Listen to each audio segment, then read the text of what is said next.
It's beginning to look a lot like bullshit everywhere we go. Oh hey, it's me, and I have come to ruin Christmas for you.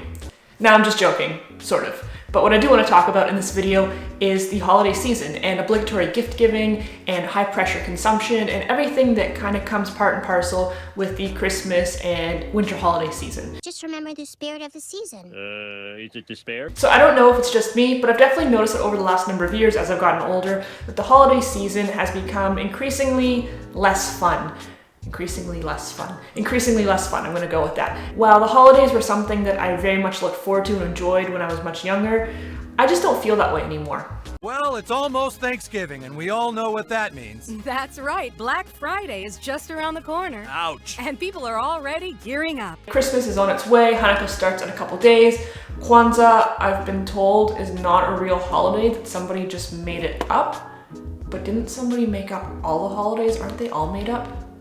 Anyways, the holidays of whatever degree you celebrate or don't celebrate, they're on their way. And I tend to think of December as just a general, completely secular, non-religious holiday gift-giving season. And to be honest with you, I kind of hate it. As I've gotten older, this holiday season thing has just become more and more of a drag, less and less enjoyable. And I think there's a number of reasons for that. Number one is, of course, that as you get older, you become a little bit less easily amused by things. You become less easily entertained by small materialistic purchases.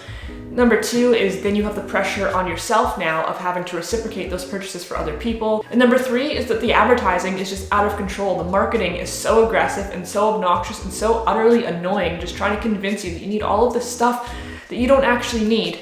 And actually, number four, my biggest complaint of all, is the Christmas music. I swear to God, if I have to listen to one more Mariah Carey song, somebody's gonna get hurt.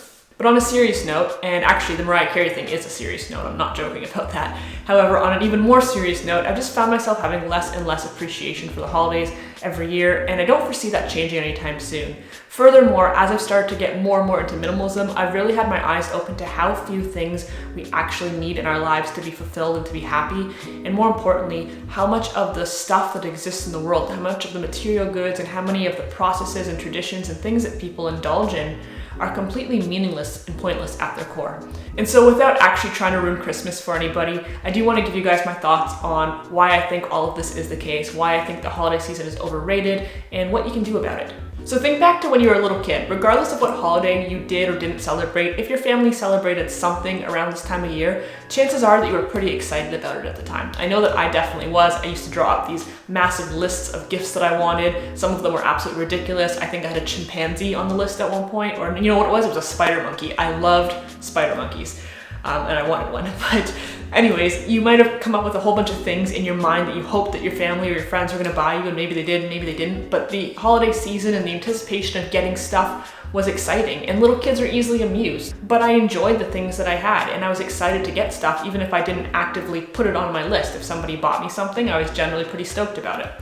And then as I got older, and as we all get older, our wants and our interests change. So I went from caring a lot about having toys and games and things like that to wanting more clothes maybe. And then again, as I got older, those things changed, and then I wanted experiences. I wanted concert tickets, or I wanted, the ability to go do certain activities. As I got even older, that changed again, and a couple things happened. Number one is I grew up again, and I didn't actually grow up, I'm never gonna grow up, but I got older and my interests changed. But number two is that I started making my own money, which gave me access to a lot of the things that I wanted but previously couldn't get for myself.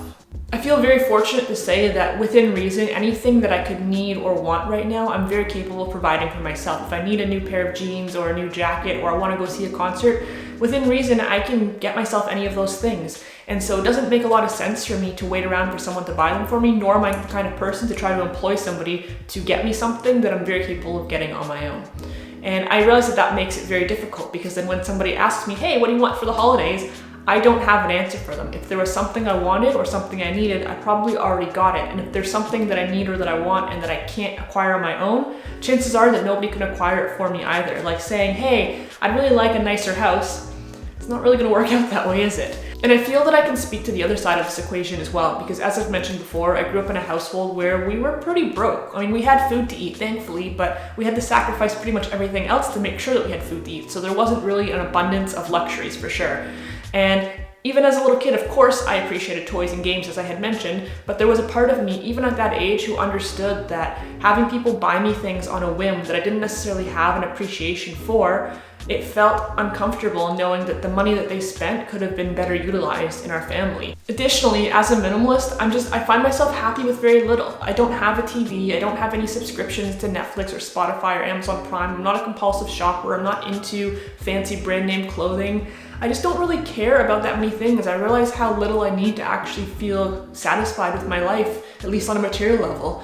And so anything that I haven't made the conscious effort to buy on my own, anything that I haven't been willing to spend my own money on, I don't really want anybody else spending their money on either, because chances are I don't actually need it or want it that badly. So what happens is somebody winds up going to the store, wasting their time wandering around aimlessly looking for something that they think that I might appreciate, which I really don't have that much need for, because if I needed it, I would have already bought it or known that I wanted it. You see where I'm going with this, right? And then you do the opposite for them too. So you wind up going around a store, wandering aimlessly looking for something that that person might appreciate, and they probably don't appreciate it, because if they wanted it, they would have bought it themselves. And so then you've changed gifts, and then you both have to act like you're happy with what you have, even though it's something that you never would have bought on your own, because if you wanted to, you would have. Oh. All around, it just winds up being a phenomenal waste of time and effort and money. To me, the worst part of all of this is the obligation. It's the feeling of having to do it, even if you don't necessarily want to, or maybe you can't even afford to. If you know that somebody's gonna give you a gift, whether or not you want them to, whether or not you want whatever they're gonna give you, you don't wanna be embarrassed and have nothing for them in return. So you go and you spend money that maybe you don't even have, maybe money that you can't afford to spend on something for somebody that, again, they're probably not going to appreciate that much, even if they say that they do. And the whole thing winds up being completely pointless. I think about like workplaces, and I think about workplaces who do like a Secret Santa, and they say, okay, $20 limit, you know, pick one name and go buy somebody a gift. And I'm always like, why? Why not just like take the $20 and buy yourself something that you know you're gonna enjoy, and let everybody do that, and that way everybody has spent the same amount of money at the end of the day, and they've all gotten something that they actually want. I realize it kind of takes the fun out of it, and I feel like I'm being like a Scrooge McDuck here, but I can't help but ask the question, why? Why are the traditions that we have the traditions that we have? Why do we do the things that we do? I think that the intention, especially when there's obligation, completely becomes perverted. It's no longer a pure intention of wanting to do something for somebody. It's an obligation of, oh, well, they're going to do something for me, so I have to do something for them. And I feel like everybody's a little bit salty about it, and nobody actually really wants to at the end of the day. The situation becomes even more pointless when somebody gifts you cash or a gift card and you wind up gifting them cash or a gift card back in the same denomination. Like, why bother? So with all of that said, the question is, how do we fix this? How do we get back to a point where the holiday spirit really is about spending time with people you like and just enjoying each other's company, rather than just forced materialism, obligation, pressure, financial burden, all that other stuff that doesn't need to exist?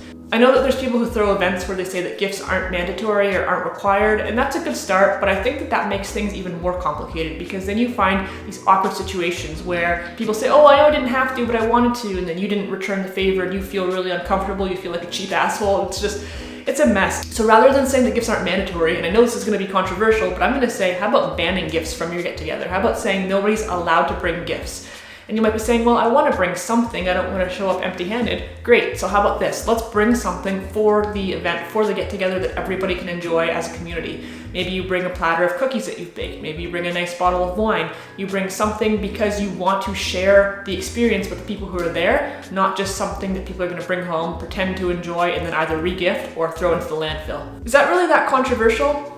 I don't know, you tell me. I don't really think it is. So let's say we're on the same page with everything we just talked about, but with all of that said, you still enjoy genuinely giving people gifts and you want to gift somebody something. Especially maybe you have a minimalist in your life who you know that you want to treat to something and you just can't for the life of you figure out what it is that they're going to want. Well, good news is I have compiled a list for you, and it's a pretty short list and it's a pretty simple list. Item number 1 would be consumable goods. To me, these are the absolute best gifts. Consumable goods are something that you're going to use, you're going to enjoy, and then they're gone and they're done. They can be anything from edible things like snacks, cookies, baked goods. Whether you make them or buy them is up to you. They can be fancy wine or craft beer if the person is into that kind of thing. It can be coffees or teas. It can also be skin products. It can be hand soaps and lotions or facial care stuff. Personally, I hate candles and diffusers and all that stinky stuff that people put in their house, but if they're into that, that can make a great gift too, and it's definitely a consumable product. Gift category number 2 would be an experience. And I would argue that experiences are also kind of consumable goods because you go do the experience and then it's done and it's over and it's gone and it no longer exists. But experiences can make great gifts. Anything from movie tickets to concert tickets to going out to a restaurant or a bar of some sort, going on a day trip, going on a hike. These are things that can be a lot of fun and won't clutter your home and also won't produce a lot of waste that ends up in a landfill. Minimalist gift number 3 would be a service. You can treat somebody to having their car detailed, or maybe have a cleaning team help them in their house for the day, or a massage, or a manicure, or a pedicure, something that they can feel a little bit spoiled that maybe they actually wouldn't splurge on for themselves, but once again, that doesn't produce waste and doesn't clutter their home or burden them with something that they have to do something with. And failing all of that, gift number 4 that pretty much every minimalist will always appreciate is a houseplant. I mean, let's be real, it's pretty cliche. Get them a houseplant that is non-toxic if they have pets in their house. Make sure you double check that kind of thing, but you can't go wrong with like a houseplant.